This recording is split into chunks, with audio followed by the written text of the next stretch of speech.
হেসেকেলে হেসেলে সকলকে স্বাগত জানিয়ে শুরু করছি আজকের রেসিপি।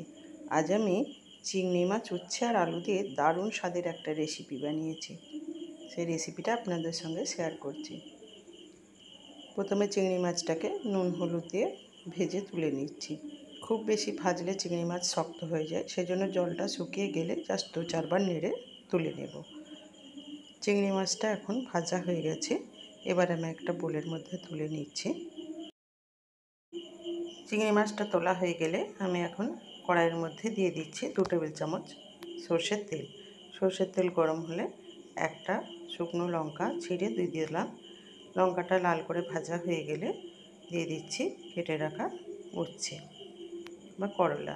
আমি এটা ছোট ছোট যে উচ্ছেটা হয় সেটা নিয়েছি। আমরা ছোট সাইজেরগুলোকে উচ্ছে বলি, আর বড় বড় যেগুলো হয় বড় সাইজেরগুলোকে করলা বলি। এখানে আমি ছোট সাইজের উচ্ছেটা 150 থেকে 200 গ্রাম মতো নিয়েছি। মিডিয়াম টু হাই ফ্লেমে উচ্ছেটাকে 3 থেকে 4 মিনিট ভেজে নিলাম। ভেজে নিয়ে এখানে নিয়েছি 1.5টা মিডিয়াম সাইজের পেঁয়াজ আর 2টো মিডিয়াম সাইজের আলু। আলু পেঁয়াজটাকে আমি কুচো করে ভালো করে ধুয়ে রেখেছিলাম, দিয়ে দিলাম। দিয়ে এটাকেও 2-3 মিনিট মিডিয়াম টু হাই ফ্লেমে ভেজে নেব।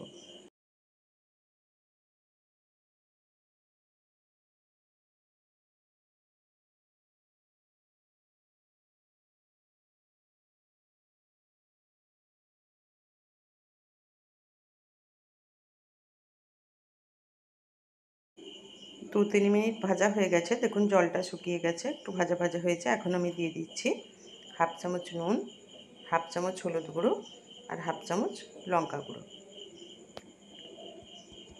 এখন আমি গ্যাসের ফ্লেমটা মিডিয়াম টু লোতে করে দিয়েছি। মিডিয়াম টু লো ফ্লেমে মশলাটাকে দিয়ে আরও 2-3 মিনিট একটু ভেজে নিচ্ছি। এই রান্নাটা একেবারে কম মশলায় হয়ে যায় এবং খেতেও দারুণ টেস্টি হয়। একবার বানিয়ে দেখতে পারেন, গরম ভাতে আর কিছু লাগবে না।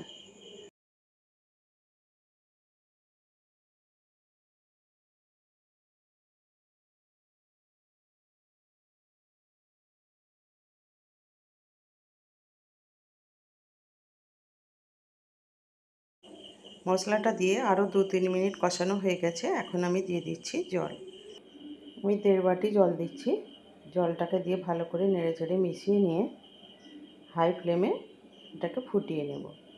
ফুটে উঠলে গ্যাসের ফ্লেমটা কমিয়ে ঢাকনা দিয়ে আরও 5 মিনিট এটাকে রান্না করতে হবে। ফুটে উঠেছে, এখন গ্যাসের ফ্লেমটা লোতে করে ঢাকনাটা দিয়ে দিলাম। 5 মিনিট পর ঢাকনা খুলে আমি দিয়ে দিচ্ছি কয়েকটা চেরা কাঁচা লঙ্কা। 3টে কাঁচা লঙ্কা আমি চিড়ে নিয়েছি, দিয়ে দিলাম। আর দিয়ে দিচ্ছি ভিজে রাখা চিংড়ি মাছ। 100 গ্রাম চিংড়ি মাছ ছিল, এখান থেকে আমি হাফের একটু কম দিলাম। মাছ আর লঙ্কাটা দিয়ে এইভাবে খুন্তি দিয়ে একটু নেড়ে বসিয়ে দিচ্ছি চেপে চেপে।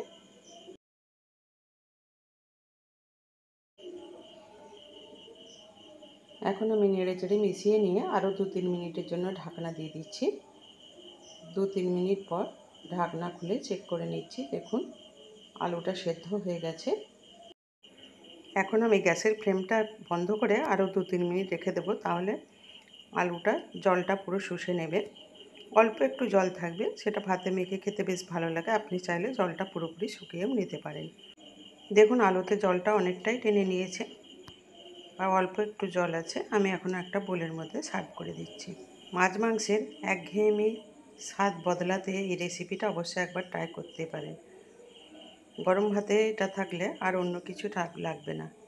আমার এই উচ্ছে আলু চিংড়ি মাছের রেসিপিটা ভালো লাগলে লাইক, কমেন্ট, শেয়ার করে দেবেন। আজ এই পর্যন্তই। পরের দিন আবার চলে আসবো অন্য কোনো নতুন রেসিপি নিয়ে। ভালো থাকবেন, সুস্থ থাকবেন। ফুল রেসিপি দেখার জন্য ধন্যবাদ।